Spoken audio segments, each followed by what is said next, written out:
Literally right before started recording the video, or we just got the notification that we just hit 300 subscribers. So another milestone that we hit, 300 down, 700 to go. But thanks for everybody for all the support, and it's been a really awesome start to the year. On the amount of followers we've got on Twitter and YouTube and comments, and all the feedback that we've gotten so far has been awesome. So thank you guys for doing that and continue to do it too. Like, we only want to get better and improve. So thank you.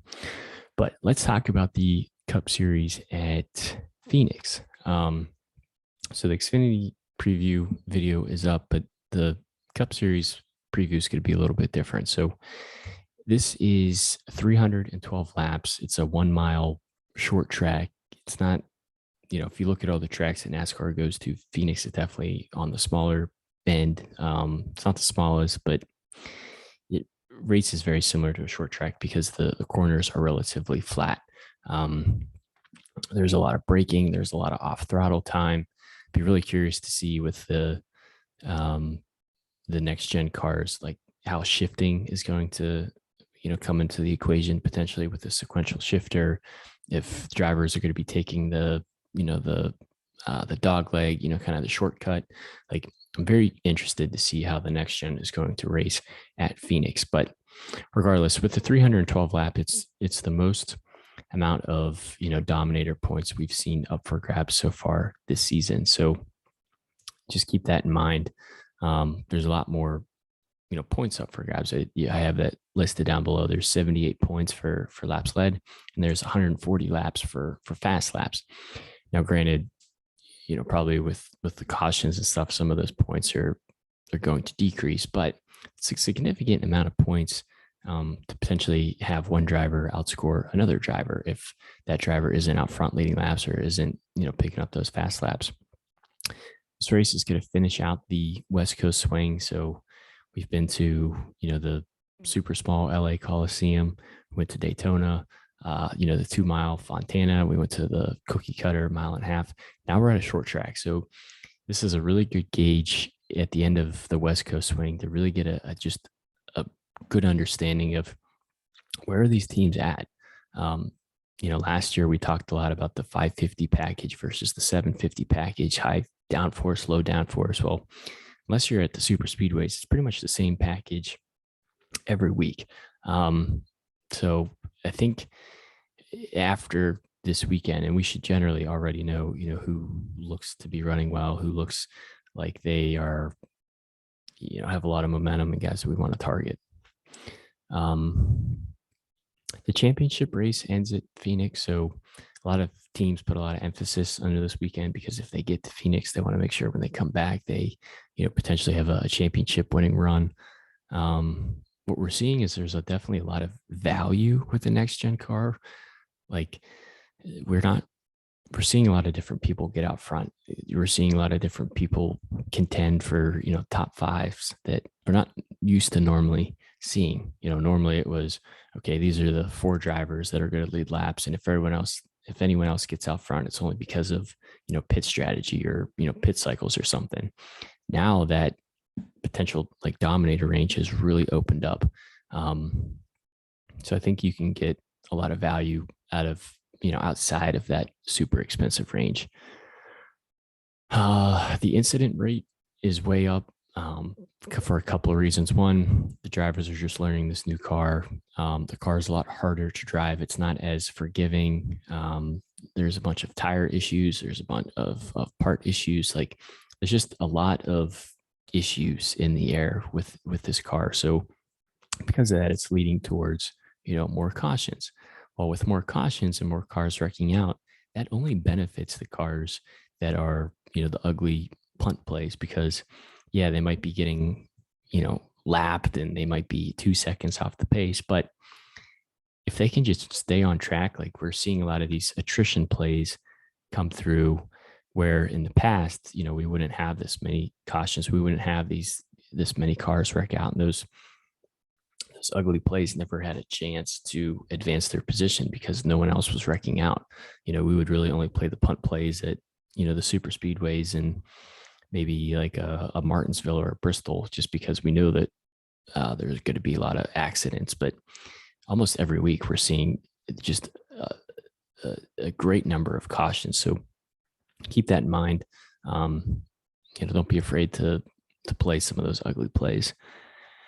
Driver talent is super important. So with the car being hard to drive, I think you should still be focusing on guys who are experienced, guys who are, skilled. Not that there's obviously there's skilled drivers in the Cup Series and there's not as skilled drivers. So trying to focus on the skilled drivers is usually going to do you a lot of good. And then lastly, just take advantage of the place differential. Don't overthink it. Like if a guy doesn't qualify, or if a guy, messes up in practice, or, starting in the rear, like take advantage of, the easy place differential plays, and then hopefully pair them, with a couple guys that are get out front. As we saw with Kyle Busch last week, not only was he a place differential play, he was also a dominator play as well. So sometimes just don't overthink it. Just go with your gut, plug your lines in and be done with it. All right. So the guys in blue are guys that I am initially interested in, coming into the weekend. It doesn't mean that, these are the only guys I'm playing. It doesn't mean I'm telling you to play these guys. It's ones that I am interested in seeing how they do. I'm not really looking at past, history. I'm really just looking at this year's data and what the practice and qualifying data is telling us, just because this year is so different than any other year. Kyle Larson is the best skilled driver that we have, in the series. So he's not going to overdrive the car. He's not going to, spin the car out by himself. I mean, if he does, it's very rare. Like you feel good trusting him versus, potentially some other drivers. Kyle Busch is pretty expensive. So kind of depends on where he starts, but he's another guy that, skill wise, it's there. We have seen him get into more incidents, more single car incidents, more accidents that we're used to seeing, but he's still getting the finishes, which is what you like to see. So might be a roller coaster of a ride, but if he can get to finish at the end, that's all that really matters. Chase Elliott, he's just kind of expensive, and I'd much rather play Larson or Busch, than Elliott at this range, but maybe that's a good way to potentially get different. We saw Logano run well at the LA, Coliseum. He had really good speed there. This is a track that is a short track. It's not nearly as short as the LA Coliseum was, but Logano is a guy I'm pretty high on. If we have long runs, I think the JGR cars, the Hamlins, the Truexes, even the Christopher Bells, the Kyle Busches, I think the JGR cars have always historically built their cars to have good long runs. My fear with them is with the tire issues, with how hard the cars are to drive, just the uncertainties as people are getting more familiar with them. My fear is we might just have, short run after short run after short run, and it might potentially hurt, those drivers. But maybe people aren't going to play Hamlin because Hamlin's finishes haven't been there. So maybe that decreases his ownership this weekend. I don't know. We'll have to see what people are saying coming into this weekend. Blaney has had good speed, just unfortunate, results. So maybe that decreases his ownership. You get to the 8K range, and I think you have a lot of value here. Bowman won the race last week. It's a Hendrick car for $8,700. He's the cheapest Hendrick car, of the four of them. So don't mind that. Tyler Reddick has consistently had good speed. Just again, he's getting into issues, which you don't like to see. But again, maybe that decreases his ownership.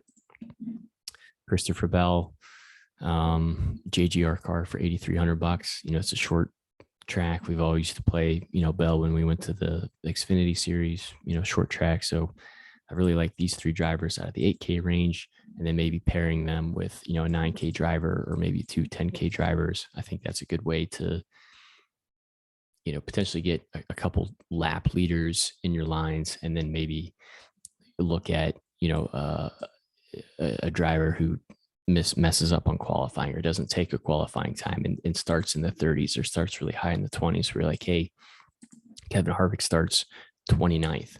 I'm going to play him with, Larson and Busch, and I'm going to rely on Larson and Busch to lead me the laps.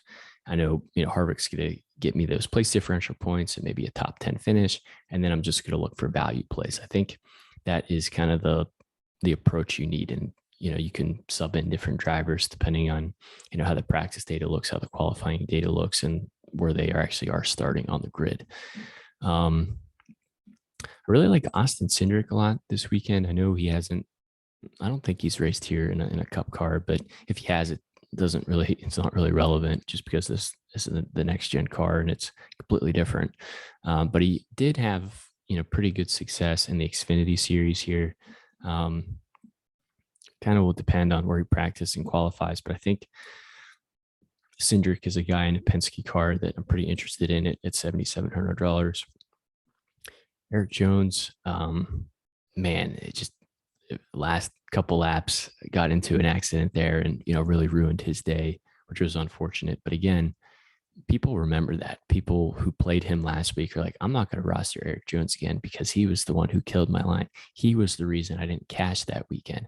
Well, I'm not afraid to, go back to those drivers because it's every week is different. You have to hit the reset button. You can't think about, what happened last week. You have to just focus on this week. So he's a guy I'm interested in because maybe he's not going to be as high owned as he should be. Getting to the 6K range, we'll see. I mean, Bubba Wallace, it's crazy. The 2311 car, you got Bubba Wallace at $6,400. You go all the way up for, Kurt Busch at $8,900. That's a pretty significant, price difference for the same equipment. So I don't mind Bubba, especially if he starts deep in the field. But if he's starting like 18th or something, I'm not really interested there. Same with, Custer and Haley. If they're starting in the, probably mid 20s, maybe I'm interested. Corey Ledrore, I feel pretty confident in, but again, it kind of just depends on where some of these drivers are starting. But don't be afraid to play, some of the ugly plays. I don't mind Cody Ware at all at $4,500, especially, he's probably not going to qualify well. He's probably going to start, 33rd, 34th, 32nd. And if we see a lot of accidents, if we see a lot of tires blow, if we see, guys spin out and break something, these are just pure attrition plays. And if they can finish, I think BJ McLeod has finished in the 20s every race this season, which is crazy. So if you can, especially if he starts like 34th or something, you just add in those place differential points. He's not going to get you a ton of points, but allows you to roster, more of the Larsons, more of the Logano's, more of the Truexes. Like, don't be afraid to punt, on a week-to-week basis, and at least until we see more out of, more, I guess, consistency maybe. But the only consistent thing that we've seen so far is, tire issues, cars breaking, a lot of cautions, and that only benefits, some of these ugly plays in the back, because every time there's a caution, someone's getting their lap back. Usually someone is out of the race. A lot more cars are wrecking out than we're used to. So that'll do it for the Phoenix preview. They do qualify on Saturday, so the race isn't until Sunday. So that does give us enough time to do the final picks video. So in that video, this whole sheet will be filled out. You can see exactly who we're high on, who we're low on, who we want nothing to do with. Our reasons behind every driver. We'll go over kind of our analysis, our thoughts for it. It'll be a quick, probably 10 to 15 minute, picks video. And then we'll also post this spreadsheet on our Twitter, which is just at FastCarsFM. So yeah, that'll do it for the previews. Thank you again for 300. Can't believe that we're at that milestone already. And hopefully we can just keep climbing, and before we know it, we'll be at 400. But thank you guys for all the support, and good luck.